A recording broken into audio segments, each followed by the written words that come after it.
And as I said, these were very poor people who opened their houses and their homes, and their hospitality was truly unprecedented. And not even once during the course of those decades did I ever hear any statement that reflected a xenophobic attitude, unfortunately, which was exhibited during recent waves of migration.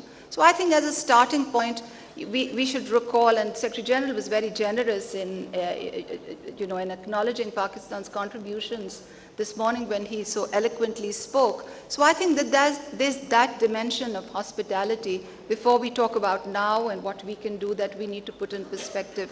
And I was just propelled by your words of, to bring some personal perspectives to the table.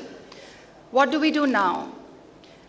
And I think that there is also a tremendous opportunity for us to assist, but in a slightly different way, because we're talking about repatriation, we're talking about them going, but there has to be the pull factor there.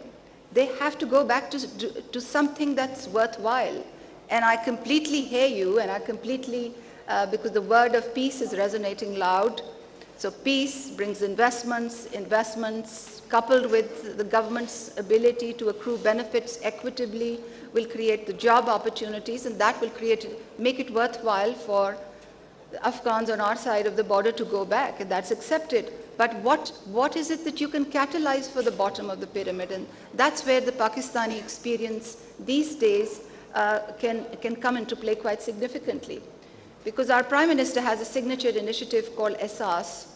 ESAS means compassion, and ESAS is a whole-of-government initiative to embed welfare into the mandate of all ministries. It's a social protection initiative. It's got allied livelihoods and jobs creation initiatives for the bottom of the pyramid, to develop human capital, which we know is so fundamentally important for countries to progress in the economies of the future. And over the last 1 year, we've recognized that there are some strategic coordinated approaches that you can adopt to catalyze the economy at the bottom of the pyramid. We're very happy to share those experiences with our colleagues across the border. For example, we've realized that by accelerating and expanding the cash transfer program, you can increase people's purchasing power, and that helps small businesses. For instance, we have come to believe that with some of the experiences that we've had with graduating individuals out of poverty, with some of the randomized controlled trials that we've conducted over the last couple of years, and the evidence that has shaped our policy around the graduation of very poor individuals at the base of the pyramid, we've come to understand how to combine asset transfers with interest-free loans with skill building. And we're in the midst of some massive interventions that we're rolling out. In fact, this Thursday, the Prime Minister is going to a very remote village to inaugurate an asset transfer program, which is built on the evidence from a randomized controlled trial, a very large program that we're upscaling. So these are the two pillars that we think are very catalytic for inclusive economic opportunities at the base of the pyramid. There are others that we have deployed at scale. For instance, the combination of financial and digital inclusion and what it does for economies at the base of the pyramid. But then with our own experience, we also understand that this is a very complicated activity. It's about access to handsets. It's about telecom policy. It's about creative content creation. It's about a whole new paradigm of education. And then another important piece of what we're doing for these bottom of pyramid economies is our new initiative on rural value chain building, where an expert group is accelerated its work to develop a new policy framework where we will actually create the incentives for private sector to invest in these small enterprises, which will help value chain building. And of course, digital, you layer it up with women interacting with access to handsets, and you layer it up with a handset policy with costs coming down, and there's a whole new opportunity that opens up for the bottom of pyramid. So I just wanted to say that there's innovative, cutting-edge work in a multi-sectoral, coordinated fashion, very much in line with the spirit of the Sustainable Development Goals, very much leveraging the potential and outreach of the private actors that is currently ongoing with various strands and streams. And of course, we have a partners forum where we have all the development partners engage with us to bring to the table where their comparative advantages. And with the leadership of our foreign ministry and the foreign minister, we're very happy to explore how we can technically cascade some of our learnings across the border, because it's fundamental to have the pull there, to have something worthwhile there for these individuals to go back to. Okay, and I guess as we get the initial comments from Harun Shakhansuri and we open it up to further discussion, let me take that and ask you, sir, as the only representative of the government of Afghanistan on this panel, foreign minister in an acting capacity, what about those pull factors? The long and the short of it being that for Afghan refugees, whether they are in Pakistan or Iran or in Europe or the United States or elsewhere, it is not a country worth going back to yet, peaceful enough, stable enough to go back to yet. There's an argument that, well, the Afghan government needs to get its house in order for people to come back. Do you find that a fair argument? Thank you. First of all, I'd like to if you thank, as a grateful nation, thanks to the government of Pakistan for the hospitality in the last 40 years, and also thank the UN agencies for supporting our refugees here. I think every single Afghan who lived in Pakistan and also in Iran will never forget the hospitality that we have received in these two countries, especially in Pakistan, majority of us here, and we'll be grateful forever for that. I think we are in a very important juncture of the history. We have two things that we are discussing now. One is peace, and now on this occasion we are discussing the return of our refugees back to our homeland. The challenge that Mr. Filippo has mentioned rightly was we never got these two things right in the past. So we don't need to repeat the history again.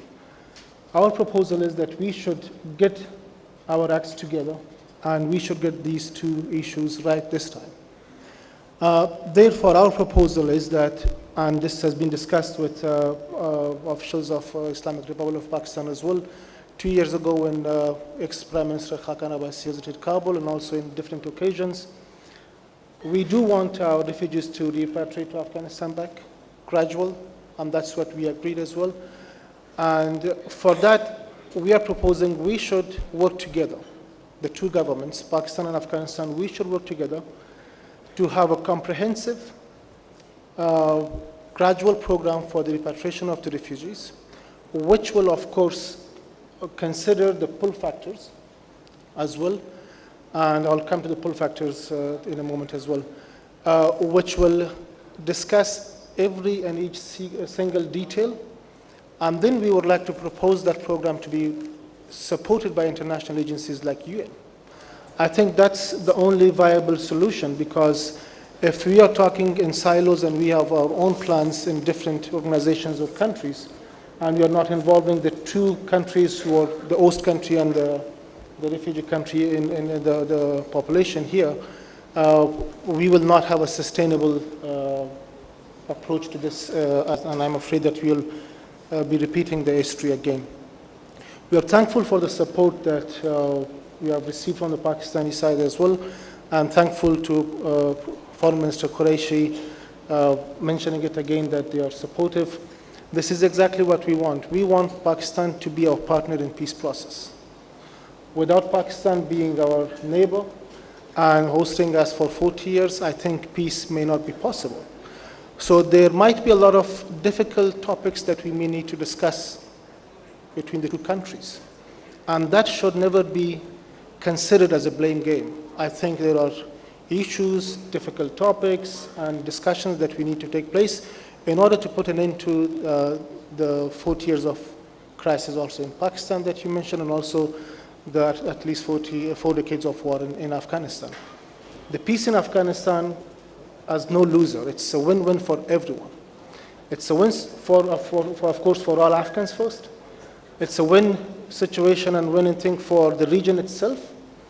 In the last 5 years, the Afghan government has been championing the regional connectivity. We are connected back to Central Asia, and we are offering a lot of connectivity in the part of the region as well. And the urban development plans, the pull factors comes there. The urban development plans are in place. We are going to invest heavily in our irrigation system now in water management. We are going to have 1.5 million hectares of land newly under irrigation, ready for agriculture. We have been having a lot of refugees returning in the last 3 years as well. As the process never stopped. The reason why we didn't have a lot of problems is because of our irrigation is developing now, and we had at least 2.5% increase in our irrigation products as well. And the mining sector of Afghanistan is now open as well for investment. So the discussion that we are proposing with Pakistan together to discuss the refugee issue and create the pull factor requires international support, and we should invest in things which will create economic opportunities and employment generation in Afghanistan. So there is incentives for Afghans to return and they will have a job. I'll give you just an example. There were Afghan refugees who were in Pakistan and they were making traditional Afghan shoes here. And we were importing the shoes from Pakistan. They returned in the last 3 years. Now they are producing that in Kabul and they have a big factory there. So that kind of conditions has to be enabled for them to invest. And we do have proper program for investment as well for support in irrigation projects and also in mining, and also with UNHCR together on housing schemes for the refugees in Afghanistan.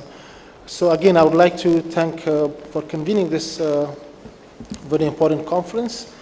And we look forward to working together with the Pakistani government to discuss the issues that we have. And of course, that does not mean any blame game. And I want to use the opportunity to get Foreign Minister Qureshi's response to this. Well, there are two voices. As the Secretary General pointed out, there is a voice who is in the business of war, right? And they have something to gain if the conflict continues. There is a voice that has been enjoying a very exclusive position. And now, with this new arrangement, the approach has to be more inclusive. Who do you want to listen to? The voice of reason. Do we have a choice? My friend is here. Does he have a choice? Do I have a choice? There is no choice but to work together. We have to work in harmony. We have to understand. We have to collectively move forward. We can pick holes. We can point fingers. That will take us nowhere.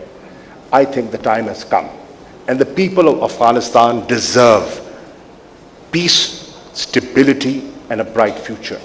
I can assure you, my friend, that Pakistan is ready to partner with you. Pakistan is ready to engage with you.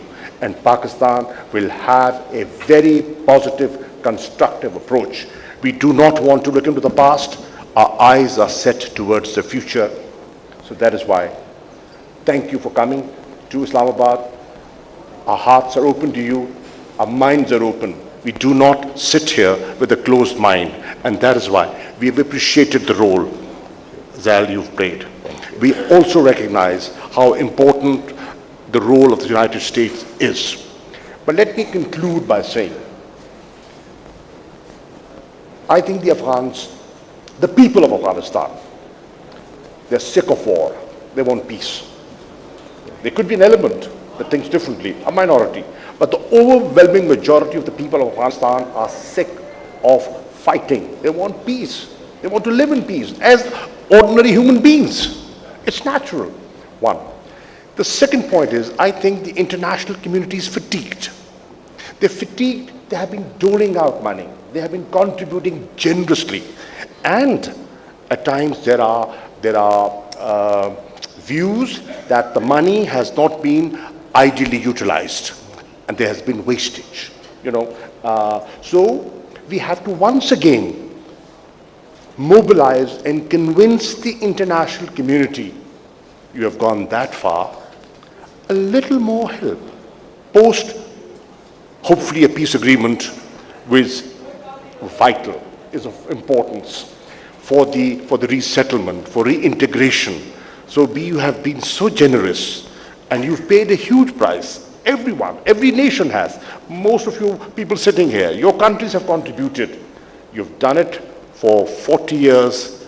A little help at this crucial time will make all the difference. Secretary General Guterres, you're more experienced than I am at noticing these things. Are we seeing some extraordinary diplomacy at play here? I think that there is here an opportunity that cannot be missed for Afghanistan, for Pakistan, but it was said by Ambassador Khalilzad and by the Minister, for Central Asia. We can have, with peace in Afghanistan, a dramatic geoeconomic and geostrategic change in the region. This is the region, Central Asia, Afghanistan, Pakistan, this is the region of the great game. The Russian Empire and the British Empire competing. And where was the center of that competition? Afghanistan. Then the second great game with the Soviet invasion and the East-West conflict of the time. I mean, communist world versus... Where was the center of that second great game? Afghanistan. Now there is a chance of a third great game, but not a game with foreign empires disputing and making victims of the countries of the region, a game that can bring together Central Asia, Afghanistan and Pakistan and create fantastic opportunities. Central Asian countries are landlocked. What is their natural way to the sea? Through Afghanistan and Pakistan. Where did invasions come to Pakistan? Through Afghanistan from Central Asia. This is history. And history always repeats itself. So there is a chance here to create a zone of prosperity and enormous opportunities of development for Central Asia, for Afghanistan, and for Pakistan. And this is an opportunity that cannot be missed. And it will facilitate the return of refugees, because these opportunities will generate economic development, will generate new corridors, will generate new traffics, new trade, new industrial opportunities. So I think that this is the way for this region not to be anymore the playground of big powers, but to be the protagonists of their own development. Ambassador Khalilzad, is the United States leaving the playground? Is it saying we're cutting a deal with the Taliban and then we're off and you guys can deal with the rest? No, we're not. First, I want to endorse the very eloquent way that the Secretary General explained the opportunity. I think this is maybe a unique moment, and it will take not only a vision but a real strategy, real plans to deliver on them. And Pakistan, given its size, has a unique role to play. But with regard to the United States, yes, we want to reduce the burden. There is no question about that. 18 years is a long time. A lot of resources have been spent. Lives have been lost. But we would like to leave a good legacy behind in Afghanistan. That in terms of security, I have already mentioned what we're looking for, but we want to remain very much engaged and support Afghanistan. And I also believe that another opportunity that I did not refer to earlier is that the kind of vision that the Secretary General explains so eloquently also will help our relations with Pakistan. We want to have a much better relationship with Pakistan. With the war ending in Afghanistan, with focus on regional development, economic development, governance, rule of law, human rights, balanced development, our relation with Pakistan also will improve significantly. And I have said that repeatedly to the Secretary, to the Minister and to the Prime Minister and others, that the United States desires a relationship with Pakistan. And we're partnering for peace in Afghanistan, but we'll partner for economic development. And I'm particularly encouraged that the Prime Minister of Pakistan, the Army Chief, and the President of Afghanistan, they all say essentially the same thing when you talk to them about regional connectivity, about regional integration, about moving beyond the blame game that and distrust and mistrust. There will always be a degree of mistrust, but excessive, that we need to overcome that. And I think we're not looking for cutting and running, as some say, because in that case, if that was the case, I wouldn't be working on a peace process. We would do it just a withdrawal, and we don't need anyone's permission to withdraw.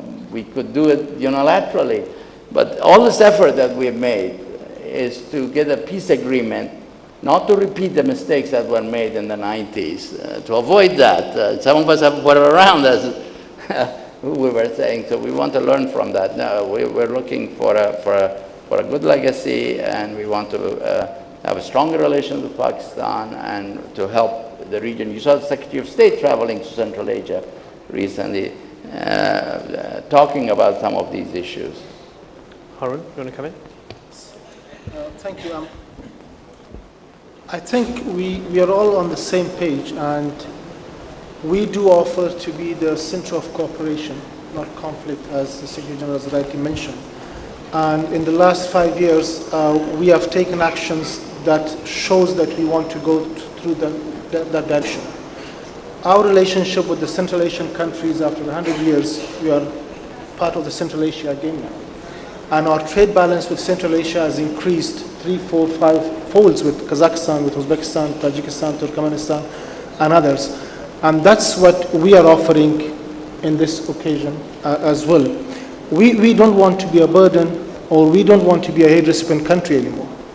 We want to be a responsible partner, and we are asking for partnership in regional economic cooperation. The only solution to all the crises in this region is cooperation, bilateral, regional cooperation, and also economic cooperation. I'm very much optimistic with the environment that is created here, and I hope that these words turn into actions and we see a positive change in this region. Thank you. Filippo Grandi, after everything you've heard here, can Afghan refugees be confident that there's the intention not to betray them by everybody involved right now? I certainly hope so, but of course the proof of this will be in the pudding of all the things that have been said. I was thinking, listening to these very interesting interventions by the ministers, by Secretary General, by Ambassador. Of course, one of the most mentioned words this morning in the opening statements was solution, which is positive.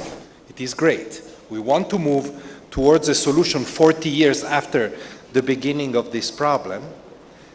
But I think that it is important that as we plan for those solutions, in order to avoid them failing very soon afterwards, in order to build that sustainability, we need to be very strategic in how we implement solutions in general. And I would say that the strategy should be to insert the solution to displacement in the broader strategies that have been mentioned. Regional strategies, economic cooperation. This is, of course, after the peace segment is over, because that's the first one that has to deliver. Then once you create that space, you need to build into it in order to avoid the unsustainability. And on the Afghan side, the minister knows this very well, he mentioned some of it. There are some very important foundations already built. Better institutions, identification of priority areas, tackling the very key land issue, because without that, there will be no return, and making sure that all those that go back are included in national development programs and services. That's the fundamental, these are the fundamental elements of a strategy of integration and of return. And by the way, as you know very well, this needs to apply equally to internally displaced people, of whom there are millions, and to those coming back from the neighboring countries. I would like to only add one other element which is quite interesting, and I did mention it briefly in my opening remarks. Almost, in a low-profile manner, the three main actors in this displacement issue, Afghanistan itself, Pakistan and Iran, have been working on very interesting tracks in recent years. For example, the identification of unregistered Afghans that are present in both Pakistan and Iran in large numbers. These are not classified as refugees, but they're here. And the issuance by Afghanistan of passports to these Afghans. I say this because this, of course, does not apply yet completely to the refugee component, but if the causes of refuge decline, I think it is important to move also to a better regulated regional migration situation. Migration will continue to be indispensable to Afghanistan. Remittances will continue to be important. But it's important that eventually it moves from a protection framework, a refugee framework, to a migration framework. We're not yet there, but there are already the elements, and if we think of strategic directions, this should be one of them. Right, and it brings me to a question for Dr. Sanya Nishtar, because as the process of absorbing people, integrating them, making life better for them continues, there are fears from human rights groups and from Afghan refugees who have been interviewed that when you formalize their stay, when you want to identify them and so on, there's this fear that you're going to give me an ID or register me only to force me back. Address that fear for me, because it's something that's brought up periodically by human rights groups, that when you identify formally refugees, one of the side effects of that, or it could be used in order to forcefully push them back home when they don't want to or they feel they're not ready to go back home. Well, I think those fears have to be allayed because we're not living in biblical times. In order to be entitled to any kind of social security benefits or any benefits from the state, or in order to operate in an economy, you need an identity. So if the Pakistani government is bending backwards and stretching its own system to provide that service to the Afghan nationals, which can subsequently be shared back with the sovereign country for them to use, it should only be seen. As easing their constraints. I think we need a dedicated campaign around this, because I circle back to that, to the same point. Of course, this is about peace and trade and regional trade and integration and the rest of it. But at the end of the day, it is also about people.